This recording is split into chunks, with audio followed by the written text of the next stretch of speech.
केंद्रीय कैबिनेट ने unified pension scheme को मंजूरी दे दी है। ये योजना 1 अप्रैल 2025 से लागू होगी और इसका सीधा सीधा फायदा 32 लाख केंद्रीय कर्मचारियों को होगा और इन कर्मचारियों के पास न्यू पेंशन स्कीम और यूनिफाइड पेंशन स्कीम में से चुनने का भी अवसर जो है वो मिलेगा। लेकिन इसके बाद जो कई सारे जो संगठन हैं जो कि ओल्ड पेंशन स्कीम को लेकर के आंदोलन कर रहे थे, सरकारों से बार बार ये मांग कर रहे थे कि ओल्ड पेंशन स्कीम को वापस लेकर के आया जाए, तो वो संगठन जो है वो यूनिफाइड पेंशन स्कीम से कितने संतुष्ट हैं, इस पर हमारे साथ बात करने के लिए मौजूद हैं ऑल इंडिया रेलवे फेडरेशन के जनरल सेक्रेटरी शिव गोपाल मिश्रा जी, जो कि कई सालों तक ओल्ड पेंशन स्कीम को लेकर के आंदोलन करते रहे हैं। शिव गोपाल जी, सबसे पहले तो हम यही जानना चाहेंगे कि जो सरकार ने यूनिफाइड पेंशन स्कीम लेकर के आई है, किस हद तक संतुष्ट हैं इससे?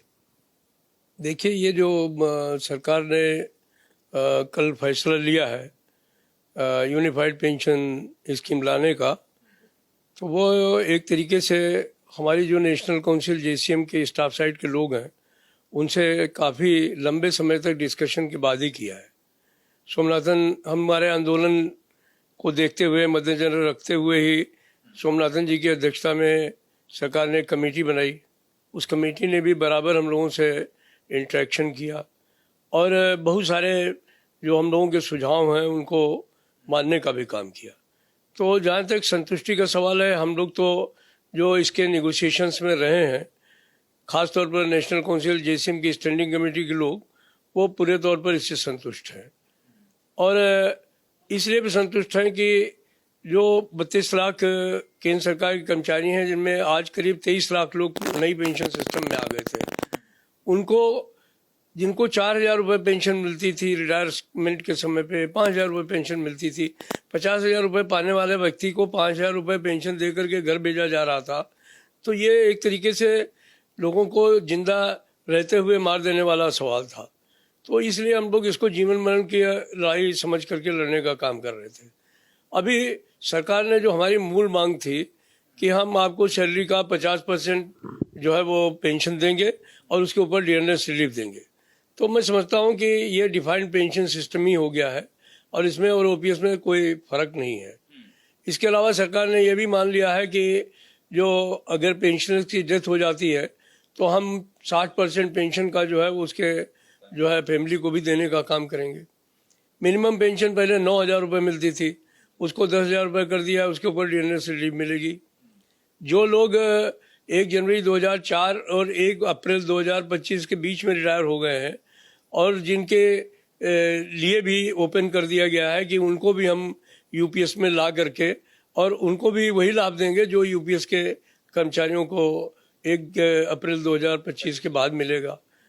तो एक तरीके से देखा जाए तो सरकार ने हमारी मांग को करीब करीब पूरे तौर पर मान लिया है। एक और मांग थी हम लोगों की कि भाई पहले ज़माने में ओपीएस में जब लोग रिटायर होते थे तो उनका जो पैसा कटता था वो ब्याज के साथ में उनको वापस मिल जाता था पीएफ के रूप में। तो अब जब आदमी रिटायर होगा तो उसके हाथ में कुछ पैसा कैश में नहीं होगा, तो वो एकदम रिटायरमेंट के समय में क्या करेगा। तो सरकार ने वो भी मान लिया कि हम एक अच्छा अमाउंट उसको लमसम अमाउंट देने का काम करेंगे कारपत से और उसके लिए एक फार्मूला बनाएंगे। ये नियम बनने में थोड़ा समय लगेगा, लेकिन उन्होंने सिद्धांत इस बात को स्वीकार कर लिया कि हम एक लमसम अमाउंट देंगे रिटायरमेंट के समय और उसको भी फार्मूला बना करके, ताकि आदमी खाली हाथ जो है रिटायरमेंट के समय घर वापस। मिश्रा जी, ये भी हम समझना चाहेंगे कि जो आप लोग ओल्ड पेंशन स्कीम की मांग कई सालों से करते आ रहे थे, तो ये जो यूनिफाइड पेंशन स्कीम आई है, ये ओल्ड पेंशन स्कीम से क्या कुछ अलग है या क्या जो समानताएं आपने बताई हैं वो तो समानता हम जान गए, लेकिन कुछ अलग भी है क्या?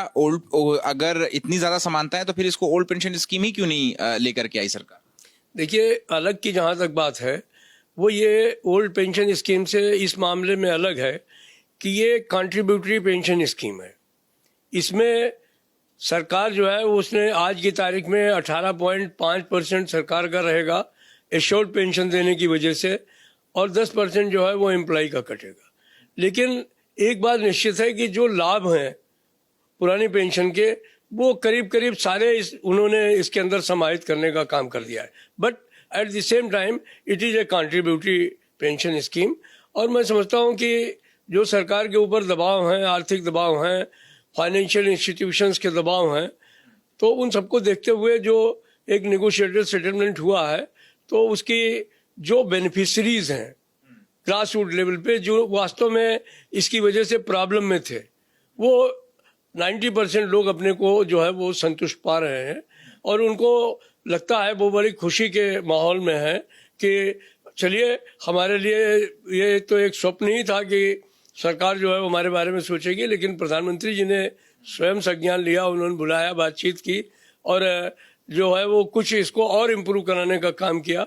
तो इसके लिए मैं प्रधानमंत्री जी का धन्यवाद करता हूँ। प्रधानमंत्री चूंकि आपने जिक्र किया, तो प्रधानमंत्री डायरेक्ट तौर पर इस योजना में जो है वो शामिल थे, तो उनसे आपकी मीटिंग भी हुई, चर्चा भी हुई, तो और सरकार के बाकी मंत्रियों से भी आपकी चर्चा हुई, तो किस लेवल पर जा करके क्या क्या बातें निगोशिएशन में जो है वो आपकी तरफ से रखी गई, सरकार की तरफ से रखी गई? देखिए, मैं एक बात बताऊं, प्रधानमंत्री के बारे में आपने बात की, तो मैं एक बात बताऊं आपको कि जब हम लोगों ने पीछे हड़ताल की नोटिस दी 7वें वेतन आयोग के रिपोर्ट आने के बाद में, उसमें भी पहला इशू यही था कि पुरानी पेंशन बहाल करो, तो उस समय श्रीनिवासन कमेटी बना दी गई। उस श्रीनिवासन कमेटी की सिफारिश थी कि 12% एम्प्लॉय का कटना चाहिए और 12% सरकार को कॉर्पस में डालना चाहिए। यही प्रधानमंत्री हैं नरेंद्र मोदी जी, जिन्होंने कैबिनेट में इस बात को पूरे तौर पर कहा कि अरुण जेटली जी थे उस समय, उनको कहा कि ये बिल्कुल ठीक नहीं रहेगा, सरकारी कर्मचारियों पे कोई बोझ नहीं बढ़ना चाहिए, ये जो 14% है, 4% बढ़ा हुआ हिस्सा है, वो सरकार को ही वहन करना चाहिए। तो दैट वे मैं तो ये समझता हूँ कि उनका दिमाग शुरू से ही कर्मचारियों के पक्ष में था। अभी जब ये मामला झगड़ा बढ़ता गया और जब उन्होंने अपने को इसमें इन्वॉल्व किया, तब भी उन्होंने यही किया कि अगर कर्मचारियों को कुछ थोड़ा बहुत ज़्यादा भी देना पड़े सरकारी खजाने से तो उसे हमें देना चाहिए। क्या प्रधानमंत्री के डायरेक्ट इंटरवेंशन से ही ये यूनिफाइड पेंशन स्कीम जो है वो अमल में लाई गई? मुझे तो ये लगता है कि उनके सीधे इंटरवेंशन से ही ये संभव हो पाया, अदरवाइज ना तो कमेटी बनती और ना ही ये इसका कोई सोल्यूशन हो सकता था। इतने सालों से जो आप ओल्ड पेंशन स्कीम को लेकर के आप और बाकी संगठन जो है वो आंदोलन चला रहे थे, तो क्या अब यूपीएस के आने से ये मान लिया जाए कि ओल्ड पेंशन स्कीम को लेकर के जो आंदोलन है वो अब खत्म हो जाएगा, आप संतुष्ट होंगे लोग? मुझे तो पूरा यकीन है, क्योंकि हम लोग जिन लोगों ने इस इशू को नेगोशिएट किया है वो बहुत व्यापक उनका जो है वो देश में कर्मचारियों के ऊपर प्रभाव है। रेलवे उनमें से एक है, लेकिन तमाम दूसरे कन्फेडरेशन के लोग हैं, ऑडिट एंड अकाउंट्स के लोग हैं, इनकम टैक्स के लोग हैं, तमाम जो लोग हैं वो बहुत खुशी की लहर है उनके अंदर। और चूंकि लाभ करीब करीब वही मिल गए हैं और भविष्य में भी गुंजाइश रखी गई है कि जब भी कभी ऐसी परिस्थिति आएगी तो हम इसमें सुधार भी करेंगे। तो मुझे नहीं लगता है कि अब कोई इसमें संघर्ष की बात या कोई बात आती है, क्योंकि मुझे लगता है कि जो हम लोग चाहते थे थोड़ा सा उससे आगे बढ़कर के ही सरकार ने इसमें सहयोग करने का काम किया है। बाकी नाम में कुछ नहीं रखा है, नाम आप ओपीएस रखें, नाम जीपीएस रखें, एपीएस रखें, यूपीएस रखें, सवाल ये होता है कि हमें अंत में मिल क्या रहा है। तो अगर हमको अंत में वही लाभ मिल जा रहे हैं तो आप नाम कुछ भी रख लीजिए। इसी सवाल पे मैं कह रहा हूँ कि सोशल मीडिया पे भी कई लोगों ने इसके खिलाफ, यूपीएस के खिलाफ मुखरता से आवाज उठाई और उनका ये कहना है कि जब सरकार का ये कहना है कि वो ओपीएस के बराबर ही वो लाभ दे रही है, तो फिर ये यूनिफाइड पेंशन स्कीम ही क्यों कह रही है? इसको ओल्ड पेंशन स्कीम ही क्यों नहीं कह दिया जा रहा है? अगर सारे लाभ वो हैं तो नई पेंशन स्कीम लाने की क्या जरूरत? नहीं, ये जो लोग ऐसी बातें कर रहे हैं, मैं समझता हूँ वो सिर्फ विरोध के लिए विरोध की बात कर रहे हैं। जो सरकारी कर्मचारी है वो सारी चीज़ों को समझता है, वो ये भी समझता है कि सरकार, खजाना, देश, सारी चीज़ें सामने हैं और जो सरकार चलाता है उसको सारी चीज़ें देखनी पड़ती है। अगर वो गिवन सर्कमस्टांसेस में किसी चीज़ को थोड़ा सा कंट्रीब्यूटरी स्कीम के जरिए लाने की कोशिश कर रहा है, तो आज के हमारे जो नए बच्चे हैं वो इस बात के लिए पूरे तौर पर तैयार हैं कि देश के लिए अगर हमको भी कुछ कंट्रीब्यूशन करना पड़ेगा तो हम करेंगे। और हम लोगों के बीच में रहते हैं, इसलिए हमको पता है कि हमने उनसे ग्रास रूट पे बातचीत की है। उन्होंने कहा है कि अगर ऐसा होता है तो आपको करना चाहिए। तो इसलिए हमें नहीं लगता है कि कोई वो है। पुरानी पेंशन स्कीम का तो मतलब ये है कि वही सरकारी खजाने से पेंशन मिलना, आपका कोई भी कंट्रीब्यूशन नहीं कटना, तो ये मैं नहीं समझता हूँ कि आज के दिन में कोई भी सरकार करेगी, चूंकि ये अटल जी के ज़माने में ये स्कीम इंट्रोड्यूस हुई थी और PFRDA एक्ट कांग्रेस ने बनाया था। तो देश की विपक्षी पार्टी और सत्ता की पार्टी, अगर राजनीतिक दृष्टिकोण से हम देखें तो एक ही तरीके का दोनों का सोच है और दोनों की आर्थिक नीतियां भी एक ही जैसी हैं। तो हम राजनीति में नहीं जाते हैं, हम तो सिर्फ अपने कर्मचारियों तक सीमित रहते हैं। जिसमें हमारे कर्मचारियों को फायदा है वो हम लोग करने का काम करेंगे। इसके अलावा और भी कई सारे विरोध की बातें तो सारी उठ ही रही हैं। कुछ लोगों का ये भी कहना है कि जो पेंशन स्कीम आएगी, जो पुरानी वाली पेंशन स्कीम है, उसका जो 10% का जिसकी हम लोग बात कर रहे थे कि एक हिस्सा मिलेगा, और ये NPS से भी ज्यादा बुरी स्कीम रहेगी, क्योंकि कोई कर्मचारी अगर 10 साल से कम की नौकरी करता है तो फिर उसको अपना अंशदान तो देना पड़ेगा 10%, लेकिन उसको बदले में बहुत कुछ नहीं मिलेगा। तो ये NPS से भी बुरी स्कीम रहेगी। तो विरोध की वजह, विरोध की आवाजें जो है वो कई स्तर पर कई तरीके की उठ रही हैं।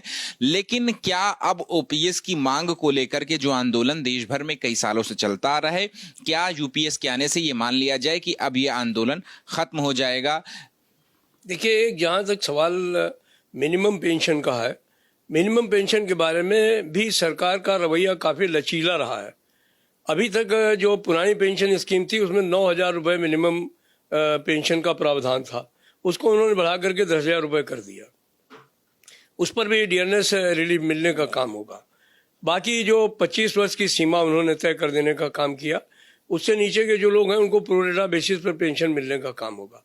तो मैं समझता हूँ कि हर सेक्टर को, हर सेक्शन को, हर व्यक्ति को कवर करने की कोशिश की गई है। क्या आंदोलन अब इस पर मुझे नहीं लगता है कि OPS को लेकर के कर्मचारियों के बीच में कोई भी आंदोलन होगा।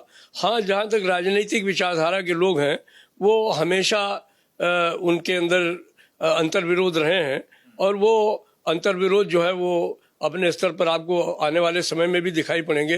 लेकिन मुझे पूरा विश्वास है कि कर्मचारी वर्ग इस निर्णय से पूरे तौर पर संतुष्ट है और उसके अंदर कोई आंदोलनात्मक भावना अब नहीं होगी। ठीक है, शुक्रिया बात करने के लिए। तो देखिए, साफ तौर पे शिवगोपाल मिश्रा का ये कहना है कि जिस तरीके से यूनिफाइड पेंशन स्कीम जो है वो केंद्र सरकार ने लाने की बात की है, इसके बाद से जो केंद्र के जो कर्मचारी हैं उनमें कहीं ना कहीं एक संतुष्टि की भावना जो है वो जरूर आएगी, और जो आंदोलन OPS को लेकर के कई सालों से देश में चल रहा है अब जो है वो नहीं खड़ा होगा। कैमरा पर्सन राजेश कुमार मीना के साथ Amit Bilal, ABP news, Delhi. For exclusive and insightful videos, subscribe to our new channel ABP Live Premium.